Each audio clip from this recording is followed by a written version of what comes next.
All right, we're getting started. Our speaker tonight is Maat.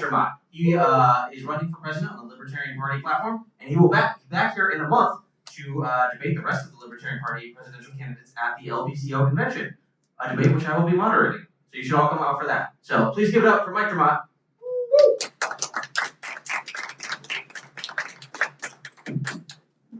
Thanks very much. Can you hear me okay? Uh-oh. I don't think we need a lot of projection here.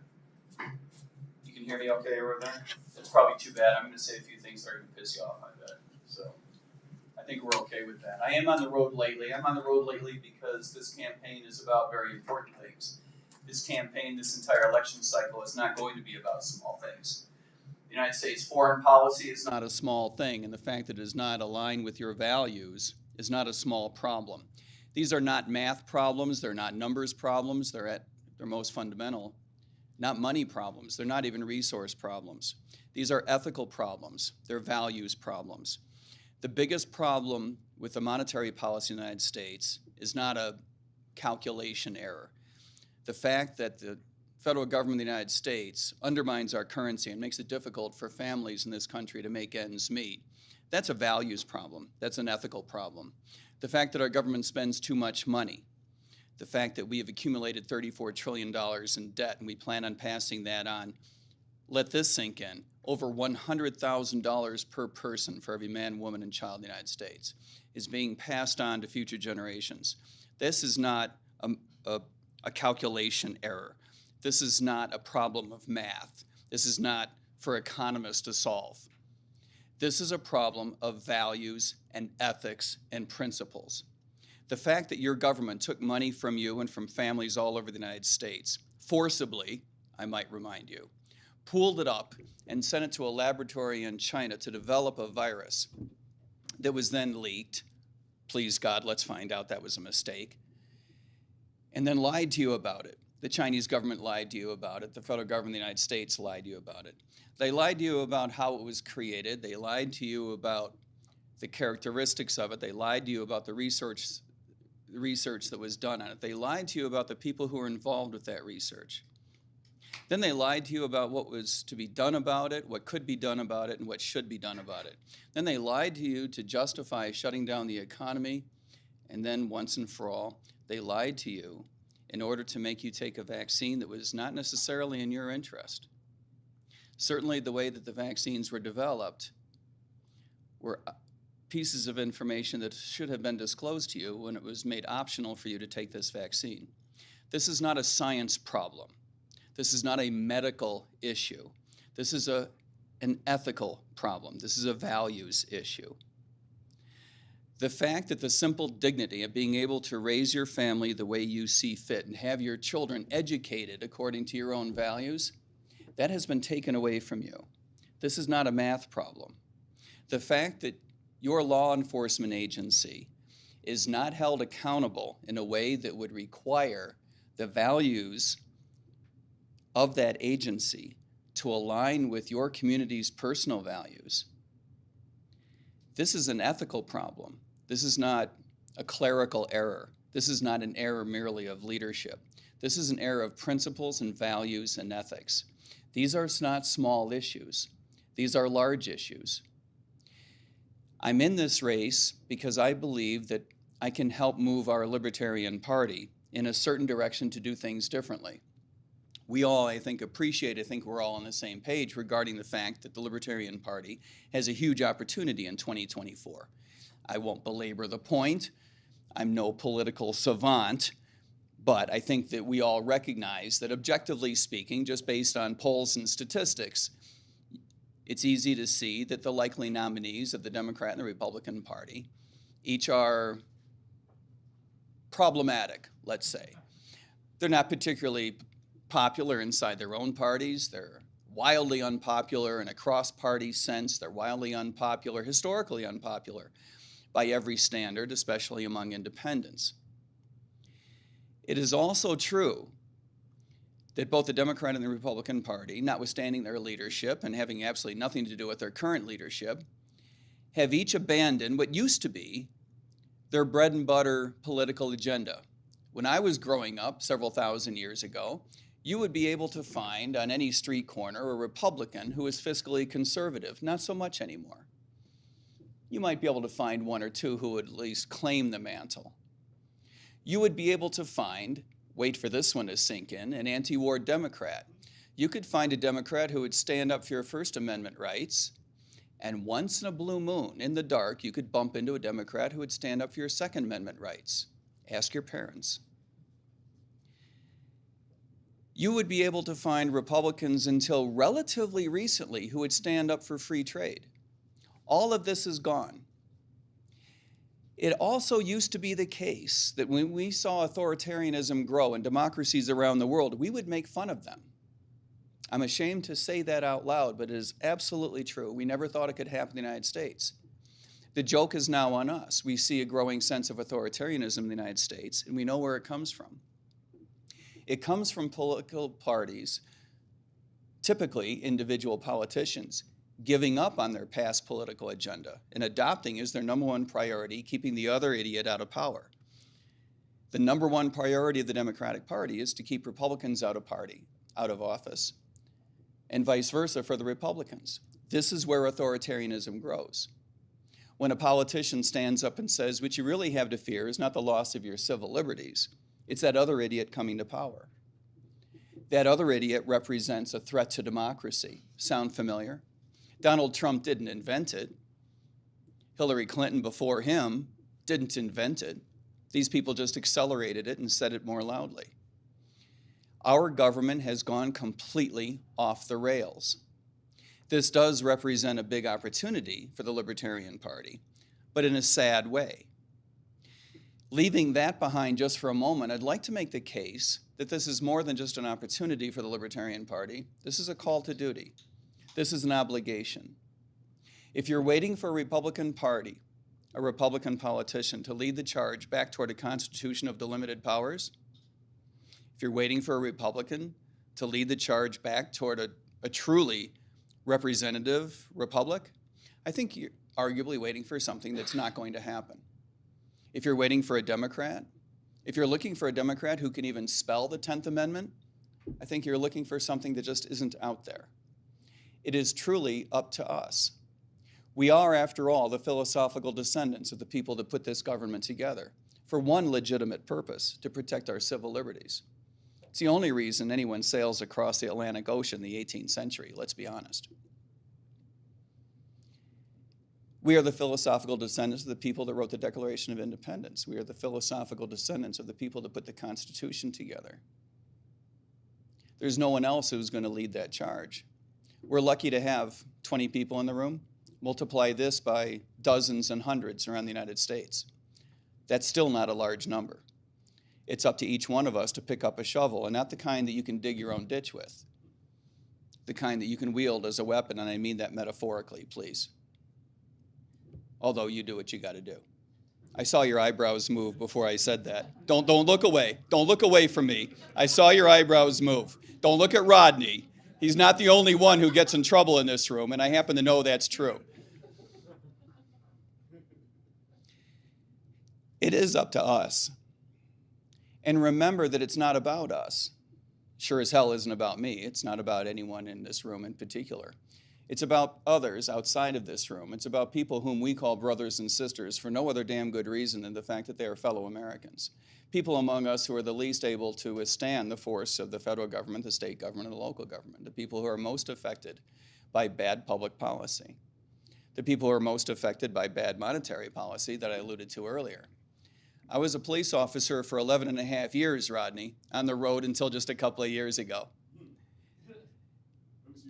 And our experiences don't completely overlap. But I know where you're coming from, and I'm sorry about that. We have a lot of progress to make in terms of policing, and policing is only one aspect of a host of bad public policy on the local level. We have the world's most oppressive criminal justice system, and on this point, I will not lose an argument. It's not just a matter of ending the war on drugs. We need to shift police culture lock, stock, and barrel. It starts with ending qualified immunity and requiring police officers to be bonded by a private sector third-party agent from the outside, like an insurance company. But we also have to change the way that agencies are managed at the agency level. It should be a competitive process. In this sense, it looks very much like a school choice argument, very parallel. And for the similar reasons, we need to burn through the problems with transparency put up in front of us because of bad unions that don't realize they're undermining not only the values of their communities, but they're undermining the interests of their constituents. Unions are one of the reasons not only that we're having a tough time with reform, but it's one of the reasons why teachers aren't paid as much as most people believe they should be, and it's why police officers don't have differentiated pay themselves. The cop that gives you a hard time for no reason is paid just as much as the police officer that does a good job and respects the Constitution. That's a problem. We also have bad zoning policy, bad housing policy, bad education policy, on top of the war on drugs. It undermines communities, it trashes families, it ruins individuals' lives. We have a host of problems in the United States, but I do believe that most Americans are waking up to the idea that a lot of the problems we have in the United States, some of our biggest problems, are the result of bad public policy. I think people are waking up to the idea that inflation doesn't just grow on a tree. In this sense, our economy doesn't look all that different than it did in the 70s and the 80s. Again, ask your parents. But I think that Americans' attitudes toward it are changing. There's a growing distrust of government. And I think that that's for cause. It's not so much that the American people have changed, but that we're learning more and more every day about the fact that our government operates in the shadows and does for a variety of very logical reasons. Our government is run by a political class, by an elitist class, whose values do not align with yours, who operate not in your interest, but in their own interest, in the interest of maintaining power, in the interest of projecting power, in the interest of garnering power, collecting it to themselves, and to propagate that power into the future. This is why we see the government do so many stupid things. It is not an economics problem that our government took money from you, again, forcibly, just like the Chinese lab example, and from families around the United States, including among whom were some families that were the least able to withstand the loss of their resources. They took these resources and they gave it to a foreign international intermediary, just like the example with the Chinese laboratory. It went through Asia, it went through Europe, and it landed, of all places, in Denmark. And that's where the comparison with the Chinese laboratory story departs. But everything else is completely parallel. The money landed in Denmark. It was then given to another contractor. And that contractor used it to blow up a pipeline in the bottom of the Baltic Sea, which would normally be considered an act of war, wait for it, against the people of Germany. That's an odd thing to consider. It is also an odd thing to consider that Germany is trying to get out of a recession now, something we don't talk about very much in the United States.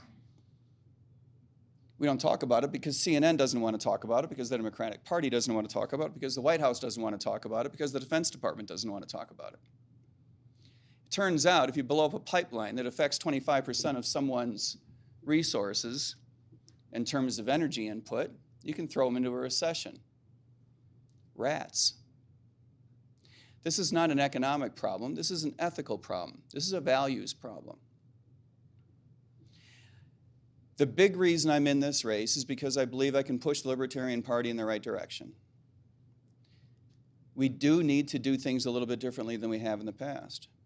And I believe that those fall into two categories, two big buckets. Number one, I believe that we have to run a more professional campaign, a more credible campaign than ever before. And number two, we have to run on a principles-forward platform. I'm running on something that we call the Gold New Deal. You can all read about it at goldnewdeal.org, which is a lot easier to spell than MikeTermott.com. It's a collection of some of the most transformational ideas in libertarian thought. To a lot of us, it's the bread and butter of libertarianism. No big deal, right? But outside of the Libertarian Party, it's going to raise some hair. And we want it that way. We believe that running on a principled platform, something that's uncompromising, something that leaves no mistake, that you're not going to hear anything from this campaign that you're going to hear out of the mouth of a Democrat or Republican. This is the right thing to do from the standpoint of branding our party, for the benefit of down ballot candidates and for the benefit of future presidential candidates. Having run for office myself in the past, a couple of years ago, running for Congress, I learned the hard way, as I'm sure some of you have, that the value of the Libertarian brand is approximately zero. There are those who argue, and this is going to hurt some feelings, including mine, there are those who argue that the value of the Libertarian brand is, in some places in the United States, negative. You could get more votes running as an independent than you could as a Libertarian. Ouch. I lay this at the feet of past presidential campaigns. If you don't think that you can win the White House, and good for you if you don't think so, at least do me a favor and brand the party correctly. What are you doing out there? I believe that we need to run on a very principled campaign, not only to brand our party correctly, but as a matter of strategy, as a matter of political tactic, I also think it's the right thing to do. In other words, even if you didn't give a damn about branding the party, if the only thing you cared about was increasing your donor reach, increasing the number of votes you got, getting as much attention from the media as possible, I also believe it's the right thing to do to completely differentiate from other parties. If you're running, as our candidate did in 2016, on a platform of, sometimes I get this wrong, so be patient with me, I'm fiscally conservative like a Republican and socially liberal like a Democrat. Thank you. I won't repeat that for the camera. You have failed Marketing 101. You have defined yourself in the context of your competition. Now you've given every American a reason not to vote for you. After all, if that's what they wanted, they could vote for a Republican or a Democrat. Indeed, I believe that the reason Gary Johnson's campaign imploded was not because he forgot the name of a town in Syria. It is because when he forgot the name of a town in Syria and made a mistake that anybody could make, if there's anything that I can promise you with certainty today, let it be this: I will make a mistake. The reason his campaign failed is because when he made a mistake and the knives were out and the media was poking fun of him because he was the joke of the hour, he had not given enough people reason to hang on to him. Contrast that with Donald Trump. I'm going to go out on a limb and assert that shooting someone on Fifth Avenue is worse than forgetting the name of a Syrian city. Remember, Donald is the one who famously said, "They say I could go out on Fifth Avenue and shoot someone without losing a great deal of support." Notwithstanding 50 years of watching this guy make a total jackass of himself, I was in New York in the 80s. I'm not sure he's wrong. On some weird level, you have to respect the truth of the fact that people know why they hate Donald Trump. They know why they love Donald Trump. Not so with Gary Johnson. He had not given people a reason to hang on to him. And when you do that, you need to give a certain number of people a reason to dislike you. Remember, we're not going after 50% of the vote. We're not even going after 37% of the vote, which is the magic number in my mind that you need to win a three-person race. We're going after whatever the number is, and I don't know what it is, that is required to disrupt the duopoly, to stop the Democrats and the Republicans, their politicians, from being able to completely disregard our values and our principles, being able to completely disregard our presence in the race, not having to work for our vote. We need to put an end to that. We need to interrupt that automated thinking. I don't know what percentage that is. I know that it's north of the 1% we got last time and the 3% that we got before that. I know that Gary Johnson made it to double digits in the polls, so I know that this can be done. And he did it on virtually no platform whatsoever. This has to be our objective. The second bucket of things that we need to do is to run, as I mentioned briefly, a much more professional, a much more credible campaign. It's the reason that our campaign already has 18 professionals on staff. We don't pay them very much money, in case anyone's listening out there. Don't want them to get upset. It is the reason that we work so hard at protecting our credibility in terms of our messaging on social media, in print, in person, online. And we protect that credibility by backing up everything we say with detail, with plans. And I believe it's doubly important when you're running on a transformational platform. Let me give you a counter example. This is my favorite example. If your platform was, I don't like inflation, I think inflation is naughty, we ought to have less inflation. I'm pretty sure you could hear that from any Republican or any Democrat. I don't think you're going to get a lot of pushback on that, right?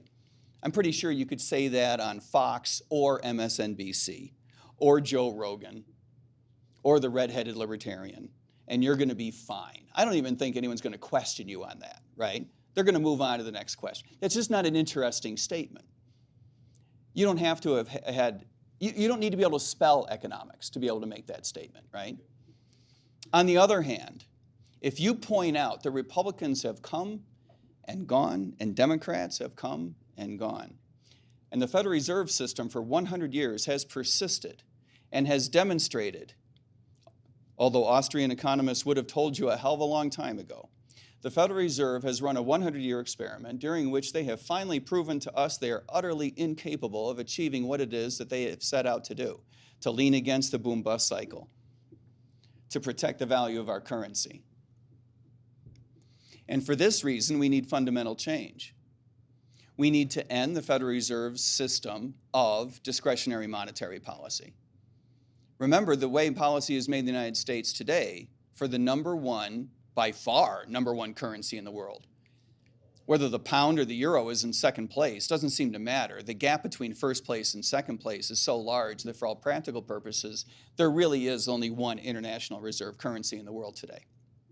The way policy is set is that we lock 18 people into a room every 6 weeks and ask what mood they're in. Does that seem like a good idea? Whether you look at it from the standpoint of how we actually do it or the results we've actually achieved, it's embarrassing. At an institutional level, it's got to go. We need to make fundamental changes. This is only the first of several reasons why I believe that we need to end the Federal Reserve System. As far as monetary policy goes, we need to replace it with a rules-based system. We can all have a food fight over what that rule should be. I have my favorites. I'm sure you do too. But we have to stop the silliness. If that's your platform, as it is mine, you better be able to back that shit up. This is why it's so important that we protect our credibility. Because when we go out there and start saying it to the general public on June 1st, people are not going to welcome this with open arms. They will welcome the idea that their values have been insulted by politicians out there. They will welcome the idea of someone finally standing up for what I would characterize as American values and American principles. That will go well. But when the media comes for details, you better be ready. We spend a lot of time leaning into my personal background in public policy and public service. I was a professional economist for more than 2 decades. I worked as an economist for the White House for a couple of years. I worked for other agencies.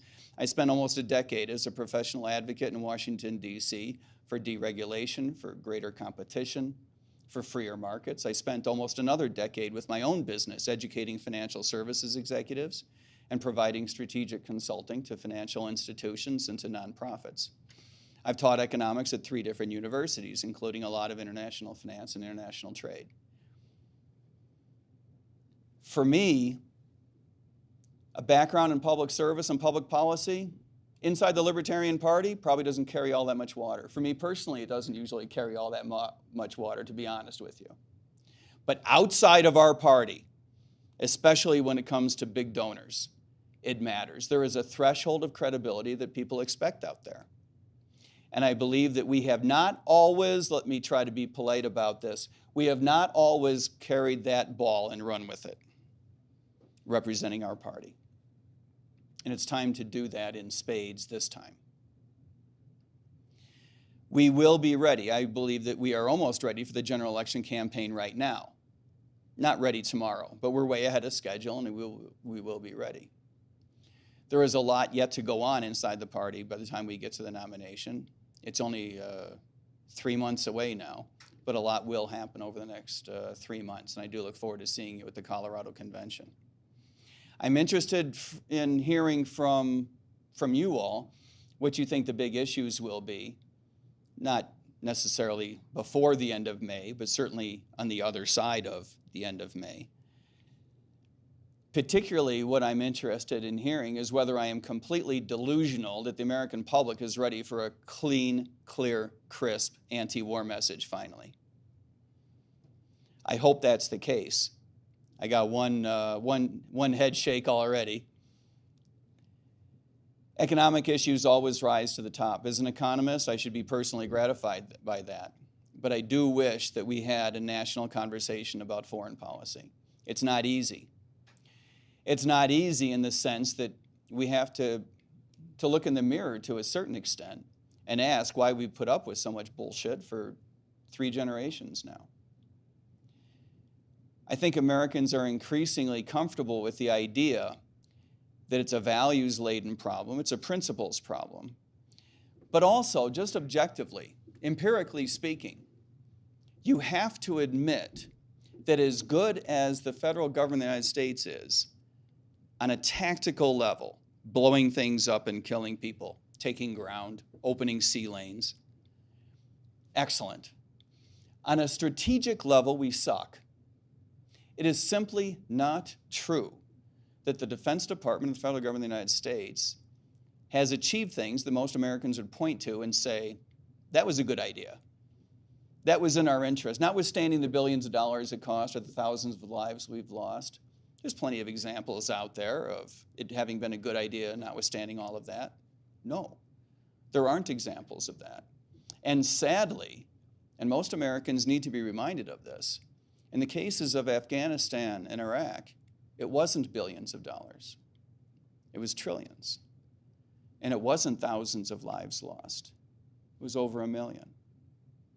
This is not a math problem. This is not a resources problem. This is an ethics problem.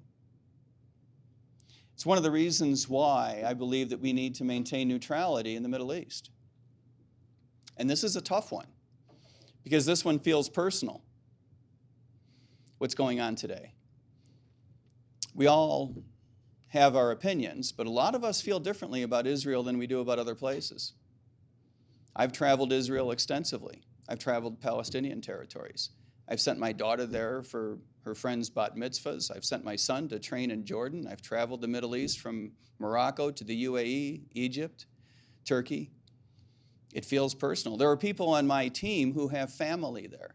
A prominent member of our family announced months ago that he lost a cousin in the Gaza Strip. It does feel personal. As a matter of faith, a lot of us have cultural connections to Israel, to the Holy Land. It feels different. It feels personal. All the more reason why we need to live by principle. The United States deserves to lead an independent foreign policy, and so does Israel. Our foreign policy should not be so inextricably linked. Irrespective of how you feel about how the war is being prosecuted today, and I dare say nobody likes it. Nobody likes how it started, nobody likes how it's going, and nobody likes the direction in which it appears to be headed as far as a finish. Nobody likes it. But at the end of the day, we have to recognize it's not our war. We also have to recognize that Taiwan is not a part of the United States, that the South China Sea is not the Gulf of Mexico. This is a hard one too. It doesn't feel so personal, but it sure as hell feels economic. Politicians will tell you it feels like a self-fulfilling prophecy. We have, in effect, invited people to make investments in Taiwan under the pretense that they would be backed up by the Defense Department of the United States government come hell or high water. If the reason you're making an investment someplace is because you believe that the government of the United States is going to back you up come hell or high water, can I interest you in Colorado Springs? Because that is a place that we will back up. And now we have all this investment there, specifically in high tech, specifically in chips, more specifically in the high-end chips that we believe that we need for military development, and particularly, especially in AI. It has become such an integral part of our supply chain that we believe that we have to back up Taiwan. This is the self-fulfilling prophecy. We need to unwind this. It is an explicit piece of PRC foreign policy, the People's Republic of China, that they bring Taiwan back into the fold. It is not a part of the PRC foreign policy objective to go to the war with the United States. This is an important distinction. If we tell China to hold their breath for a certain period of time, they can have their cake and they can eat it too. But we are going to have to be clear-eyed about what is and what is not in our interest. It is in our interest to unwind this and protect our supply chain. It is not in our interest to back up Taiwan forever and ever and ever. And it is in the interest of the United States and China both to avoid an armed conflict. We can both have our cake and eat it too. But we need to get out of this stupid idea of being murky about whether or not we'll back up Taiwan. Foreign policy, like any relationship, is based on clearly conveying what is in our interest and what we will do to achieve it. And for that reason, I believe that we need a completely different foreign policy in Asia as well as the Middle East, and we need to get out of NATO. That's a whole other conversation. And I'm hoping that people want to hear it, but we'll see. So, what do you all think? Are you optimistic? Are you just as worried as every 4-year presidential cycle? Or am I right that we have a huge opportunity, and if we play our cards right, we can capitalize it and interrupt the duopoly? We're going to turn Colorado gold within 10 years. Wow. And what does that mean? That means having, I would say, at least a third or a little bit more Colorado legislator seats, becoming a major party, which is 10% of the governor's race, and maintaining that. A lot more local races, become a force that's actually respected and feared, depending on who you are here in Colorado. I could. We started the party here 50 years ago. We need to make a change. Yep. I could believe that. I could be persuaded of that.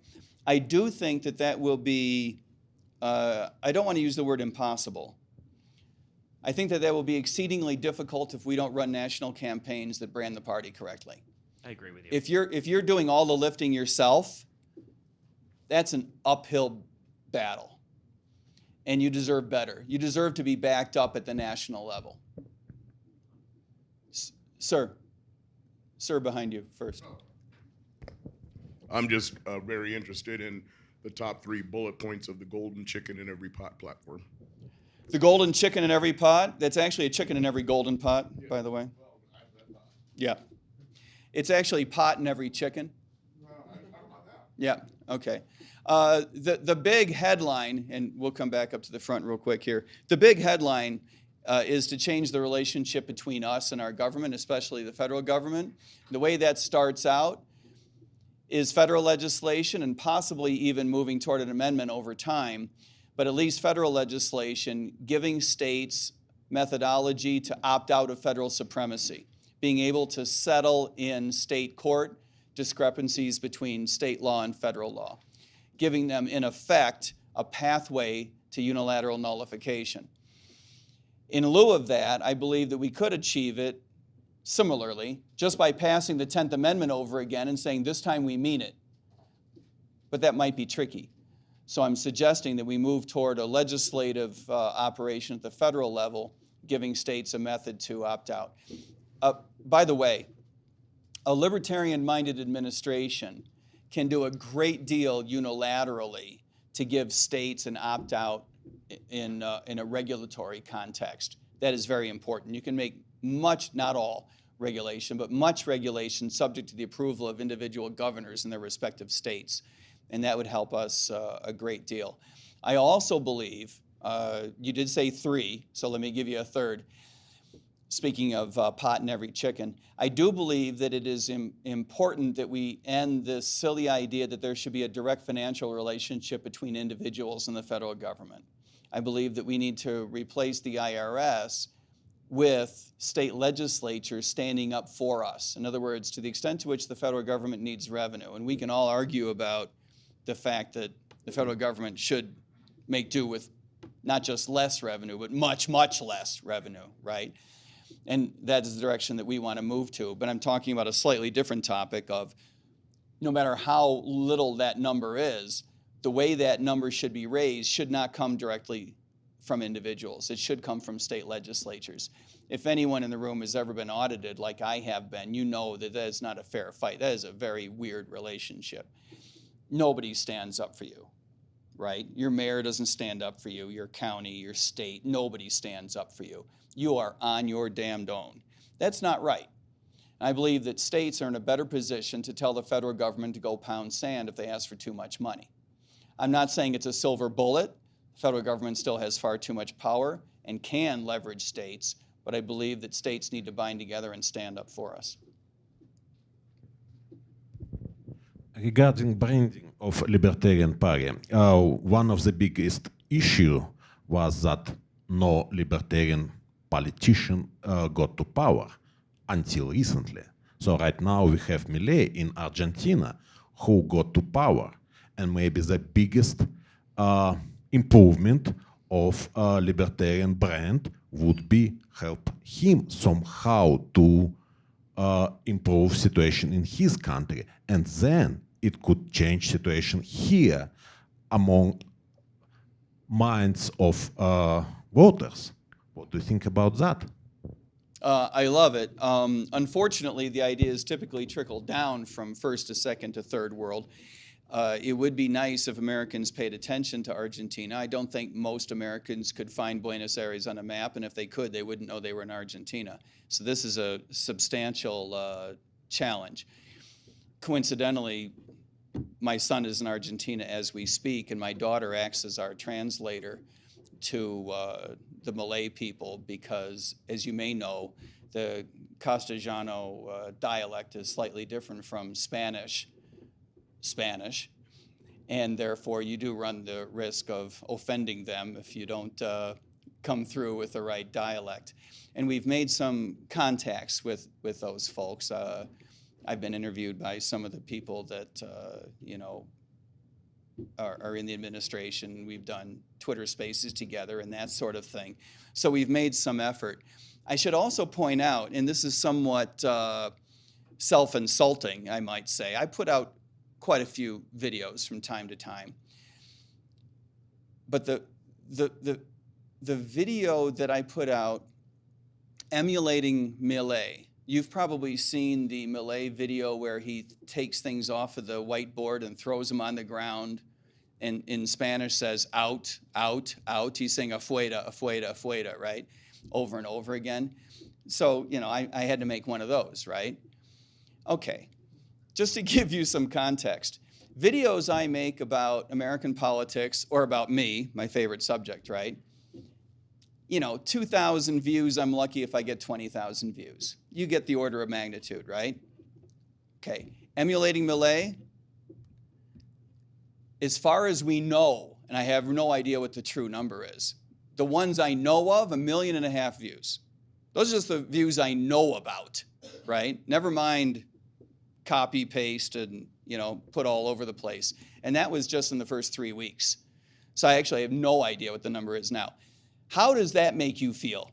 This guy is so popular, right, that he makes everyone else popular just by emulation. To your point, I would love it if Americans paid attention to foreign politicians and movements abroad, from your lips to God's ears. I just don't know the extent to which it could happen. I just don't know. You mentioned wanting to replace the Federal Reserve with a rules-based system. I guess what rules-based system do you favor, and why do you, I guess what advantages do you think that has over having a free market for money production and allowing people to choose gold, silver, cryptocurrency, and getting off the dollar entirely? I don't view those as two different things. I'm sorry, I don't view those as the same. Those are two different subjects. We absolutely need a free market in currency. Absolutely. Regarding the dollar, someone has to manage how much money is produced. Okay? Now, you could make a rule that says we're just going to cap the amount of money that is produced, right? We can control that. You can control that through the Treasury Department. You don't need the Federal Reserve to do that. And create a deflationary spiral. We don't have either theory or data to suggest that deflation is any healthier for an economy than inflation. So that's not a road I would like to go down. I think that we should be shooting for zero inflation. The Fed, as you probably know, targets 2% inflation and can't hold themselves to that, right? So it would be an improvement even if they just held themselves to 2% inflation, right? But they can't do that. To target a 0% inflation regime, I believe that the most correct rule is likely to be a fixed rate of growth for the monetary base. Pick a number. It almost doesn't matter what number you pick.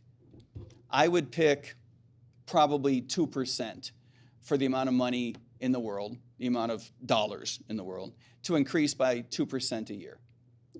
In other words, to be approximately in line with the rate of real growth of the American economy. And in this way, if supply and demand were increasing together, pari passu, as we used to say in Latin, you would end up with zero-ish inflation. You might see a little deflation, you might see a little inflation. But here's the good part about it, as long as you asked. And this is an inch nerdlier than you're probably interested in. But the point is that to the extent to which you see a little bit of inflation or deflation, you would know why. You would know because it's changes in the underlying economy. Whereas today, when you see inflation or deflation, mostly inflation, right? You don't know the extent to which it's because the economy is taking off or because of the effects of the most recent Fed policy. Or is it because of expectations of upcoming Fed policy? You got those three things meshed in a blender. How can investors possibly figure out where interest rates are going? So you need a rule, A, to keep the Fed from doing the stupid stuff it does now. And B, so that investors know why there are price changes. It's not because the rule is always changing. So in this sense, even if we got a rule that I didn't think was the perfect rule, right? We got a second best rule, because we can all fight about what we think the best rule should be. But once you commit to a rule, you got to commit to the damn rule so that investors know why there's some inflation or deflation. It's not because the rule is changing. So like I say, I would choose to commit to something like 2% of growth in the monetary base so that you would get approximately zero inflation. This is a Milton Friedman idea. This is not my idea. Unless it doesn't work, in which case it was totally his idea. If everyone loves the idea and it works great and we all become rich and famous, that it was totally Mike's idea. You get how that works. You said that the purpose of the establishment of the Federal Reserve was to protect our currency. Were you saying that, or do you really think that they established that thinking that they would really protect our currency, or were their purposes more nefarious? And do you think that's the case for most of the three-letter organizations, et cetera? I think each three-letter organization has its own particular history. I think it's also true that in an organization as complex as the Federal Reserve System, that has changed over time. At the time, it was absolutely to protect our currency. There's no question about that. Having spent an enormous amount of time, this is a weird statement, but work with me. Having spent an enormous amount of time in the research library at the American Bankers Association, I can tell you that the banks stood up hard against the Fed taking away the bank's ability to issue currency. And the Fed truly believed two things. One, it could stabilize the currency, because the banks had a lot of volatility in those days that they would not have today. That's a whole nother issue and reason why we should sunset the Federal Reserve System, because today I don't believe that the regulatory regime that the United States government imposes on banks is doing them any good either. I think the banks should be choosing their own private sector regulator or to go without any regulation at all if they should choose to do so. They have lots of options. But anyway, having said that, the Fed believed it could stabilize the currency, and it believed that it could make all the money. This is where you're going, I think. All of that seniorage could accrue to the federal government of the United States, right? this is why the banks were so damn mad about it, because it was their bread and butter, how they would, I mean, printing money is a good business if you can get it, right? I mean, to be fair, who wouldn't want to be in the business?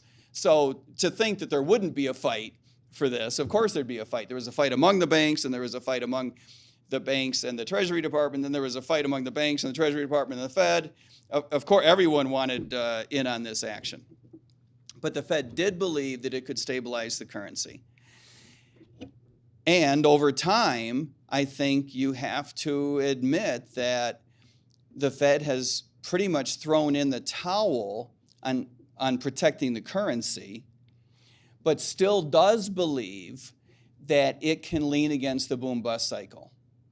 The vast majority of employees of the Fed absolutely ride and die with the idea that they are smarter than everybody else. In fairness, there are a lot of smart people at the Fed. I don't mean to say that they're all dumb bunnies. They are extremely smart people, hardworking, patriotic, loyal economists with lots of PhDs. I can tell you personally, having a PhD in economics does not make you a non-dumb bunny, okay? But objectively speaking, we can say now, after 100 years of honest effort, that they just can't get the job done. It is simply not true that we have mitigated the boom-bust cycle. This is not a true fact. I put this in the same sort of philosophical category as our foreign policy. Say what you will about how good we are tactically. Our foreign policy sucks. We just don't achieve things that are in our interest. Killing 1 million people in the Middle East and blowing up 2 governments is not in our interest. We didn't achieve anything in Afghanistan or Iraq that was in our interest. It's silly, right, to even make that argument. And I don't think that backing up Israel today, backing up Taiwan tomorrow, or backing up NATO yesterday has turned out to be in our interest either.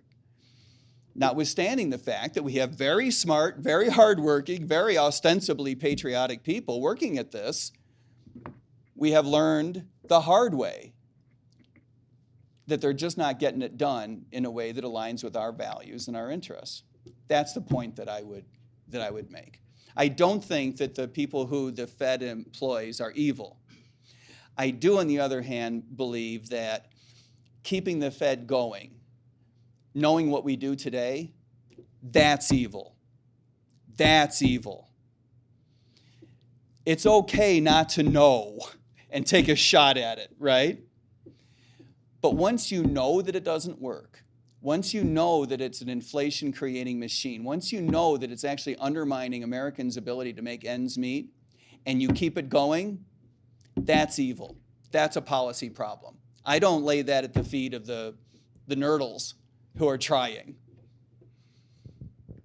So to go off of good intentions and roads to hell. Bingo. Pretty much. Yeah, pretty much. My question for you is, so I've got a son trying to go become a police officer, as much as that's a fun time right now. What would be your advice coming from that world for someone to actually continue to have good morals and actually affect the system? How old is he? 20.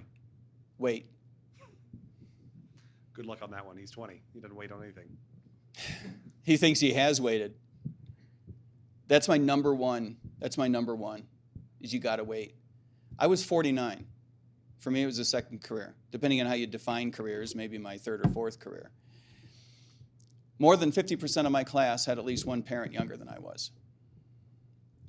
It matters. I'm not saying you have to be 49. I don't mean he has to wait 30 years. But, man, it's hard. 20? I don't know how smart you were at 20, but I wasn't.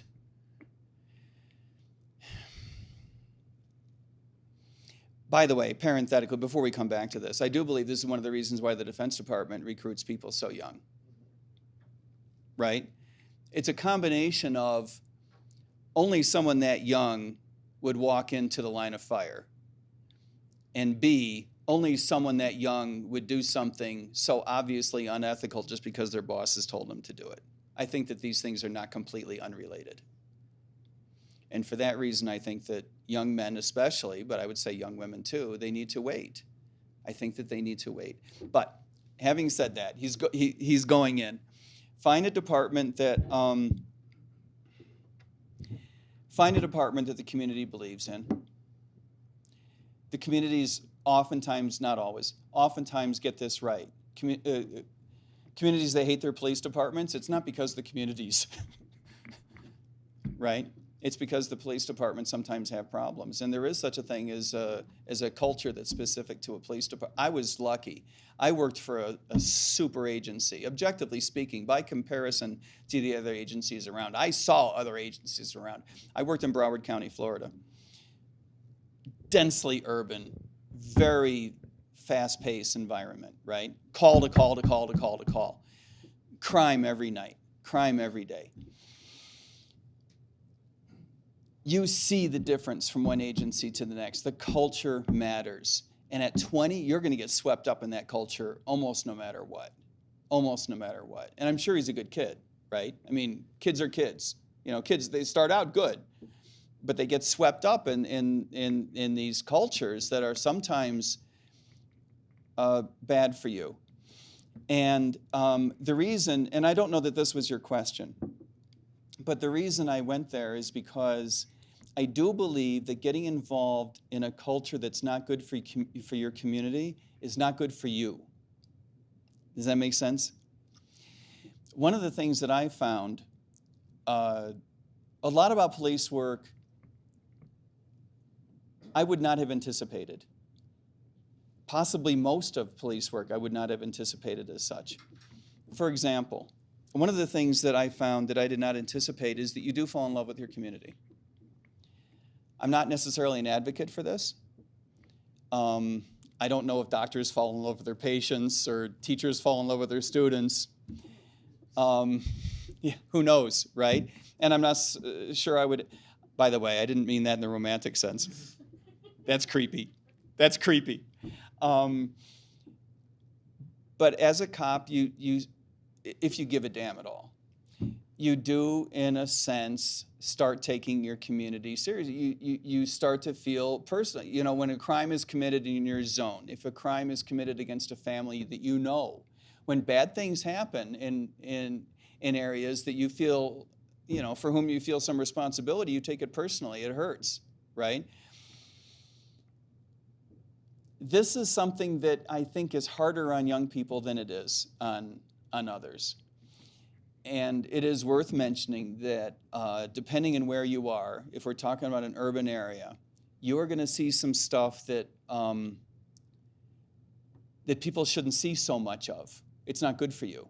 10 years on the road is too much, in my view, and in the view of all the officers that I worked with. I was on the road for 11 and a half years. That's probably 3 or 4 years too long. It's not healthy. It's less unhealthy for I was 60 when I left 2 years ago.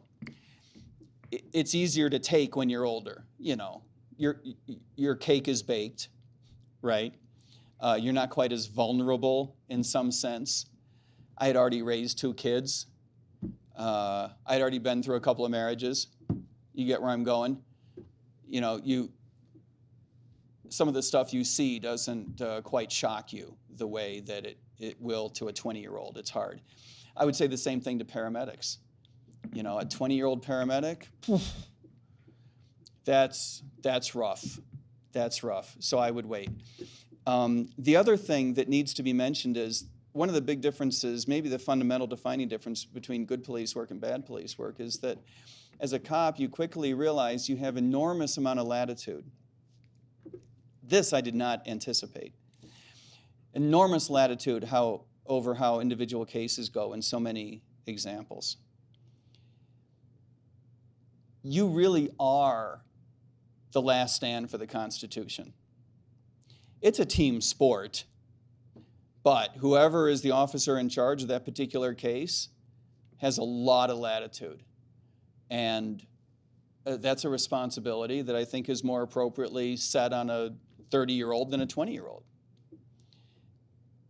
And it can be intimidating, and because of that intimidation factor, you naturally rely on the older people in the department. And if these are not the kind of people that we want our sons to rely on, you can see where this goes south. That's really the crux of the matter. The other thing that was really great about the agency that I went to work for is we had a separate unit for traffic and a separate unit for vice. So I didn't have to get involved with all the stupid shit that I didn't want to get involved with the war on drugs, for example. And that was a make or break for me, right? That allowed me to do the job. And I didn't have to get involved with the traffic silliness of quotas and raising money for the town and all that kind of dopiness. Yeah, if you're driving through my zone like an asshole right in front of me, you're probably going to get a ticket. But, you know, at least I didn't have to do the money raising quota thing. And that matters. So in that sense, you don't want to go to work for an agency that's terribly small. I don't know if any of this is helpful. The big one is weight, and that barn door may already have been opened too long ago. Good luck. And be supportive. And be patient. You know, he needs to be patient too. I remember that first day of the police academy, and there's, you know, 20-year-olds there. And the instructor asked everyone one by one, there's like 35 people in the room, one by one, how does your family feel about this? And that's the first time it occurred to me that that's an important factor. And I was almost the last one to be asked, but kid after kid after kid was one after another. Oh, my family loves it, or I got some cousins that have had run-ins with the cops, they're pretty mad at me, right? Things like this. And finally it came to me, and in a fit of uncharacteristic candor, I just blurted out the truth. My wife loves cops. She doesn't like me.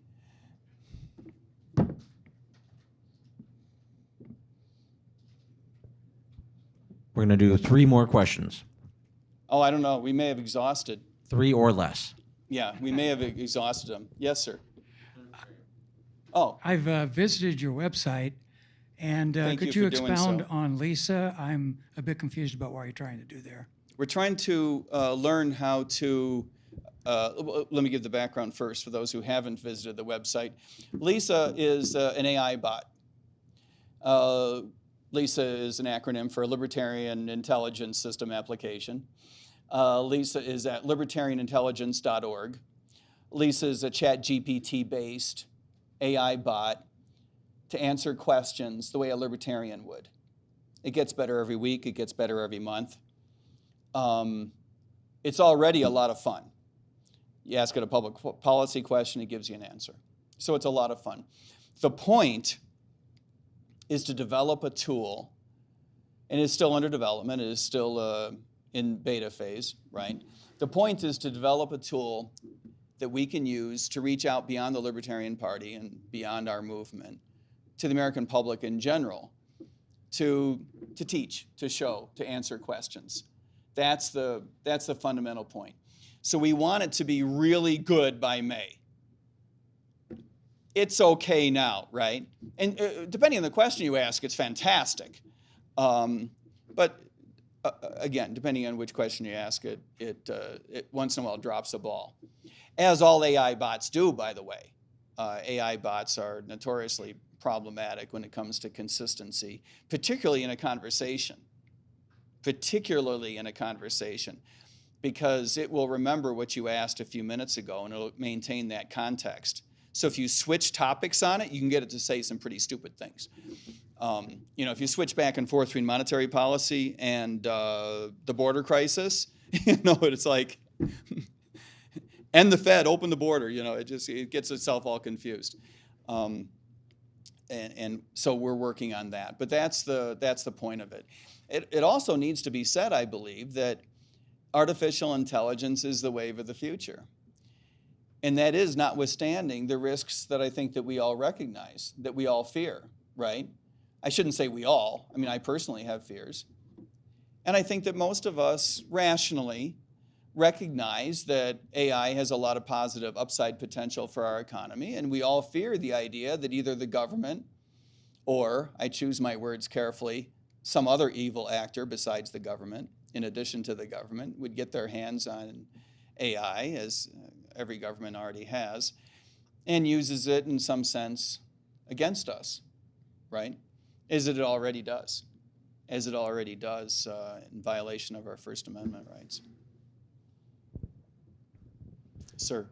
You talked about Malay's like Afuera video where he's like tossing out all of the different agencies. Yeah. Are there specific agencies that you would be looking at first? I know you don't like the Fed very much, but like outside of that purview. Yeah, every agency has its own sort of protocol for getting rid of it. The cabinet level agencies require legislation to sunset them completely, but you can do a great deal to minimize their effectiveness. First of all, you need to appoint cabinet level agency head secretaries who are libertarian minded. And their job is to winnow down the power of their respective agencies so that eventually you can move legislation against them. One of the things that you learn in Washington that you almost wish you didn't know is that an agency, most agencies are very politically powerful. The Fed is a perfect example, enormously powerful player in Washington. To move legislation against them is very, very difficult. You've got to winnow down the power first.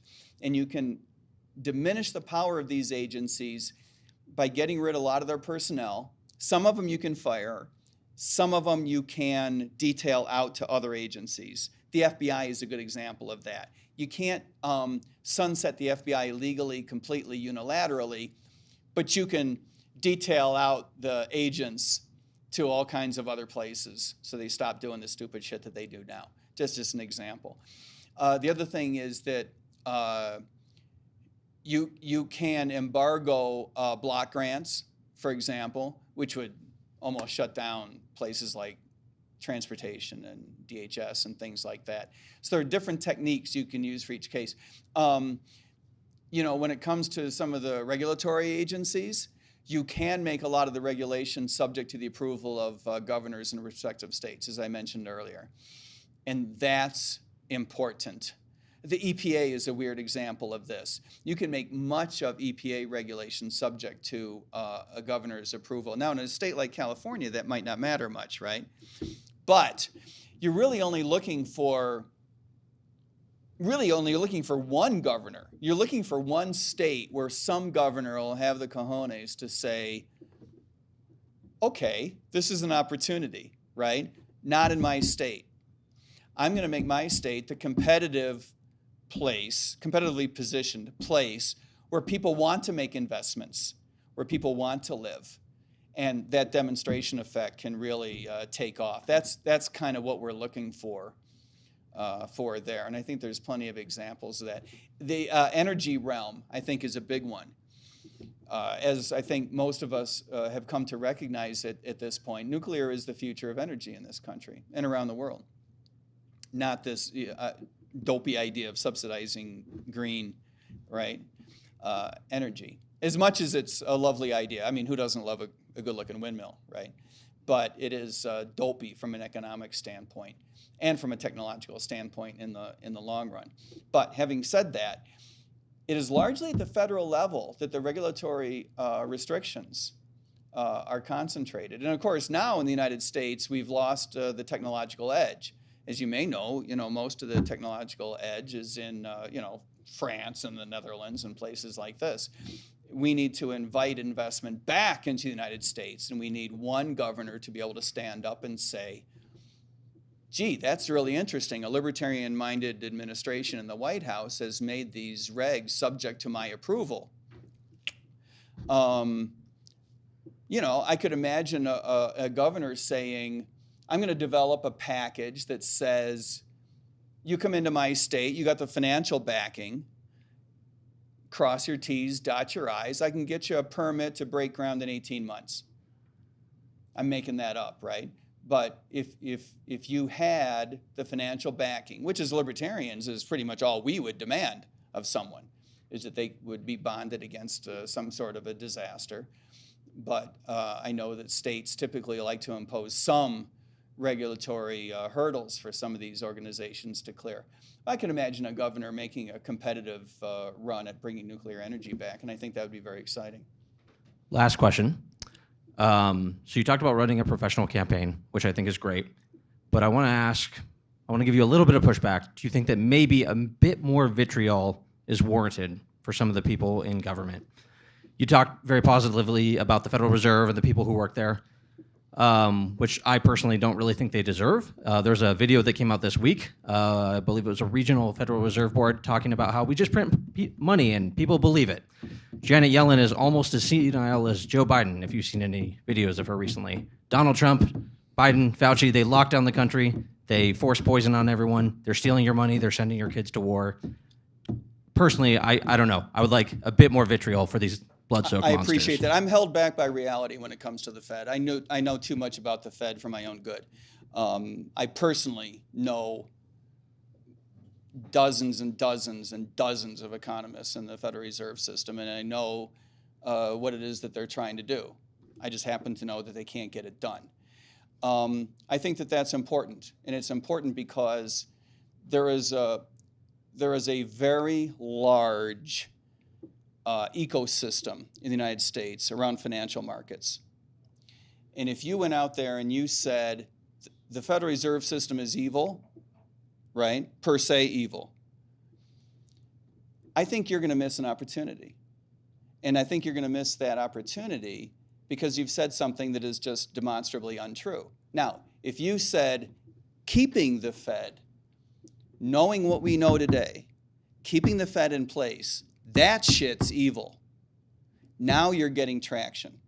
And there's a big difference between those two because there are a lot of people in financial markets in the United States of America today who recognize that the Fed has failed.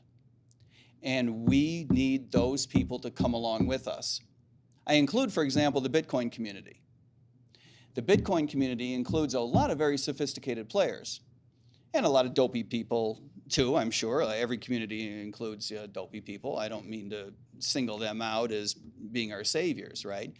But the Bitcoin community recognizes the importance of competitive currencies.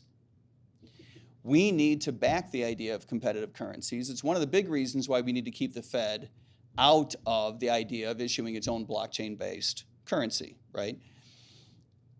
That is a real ethical problem. And I think that's worth pointing out, right?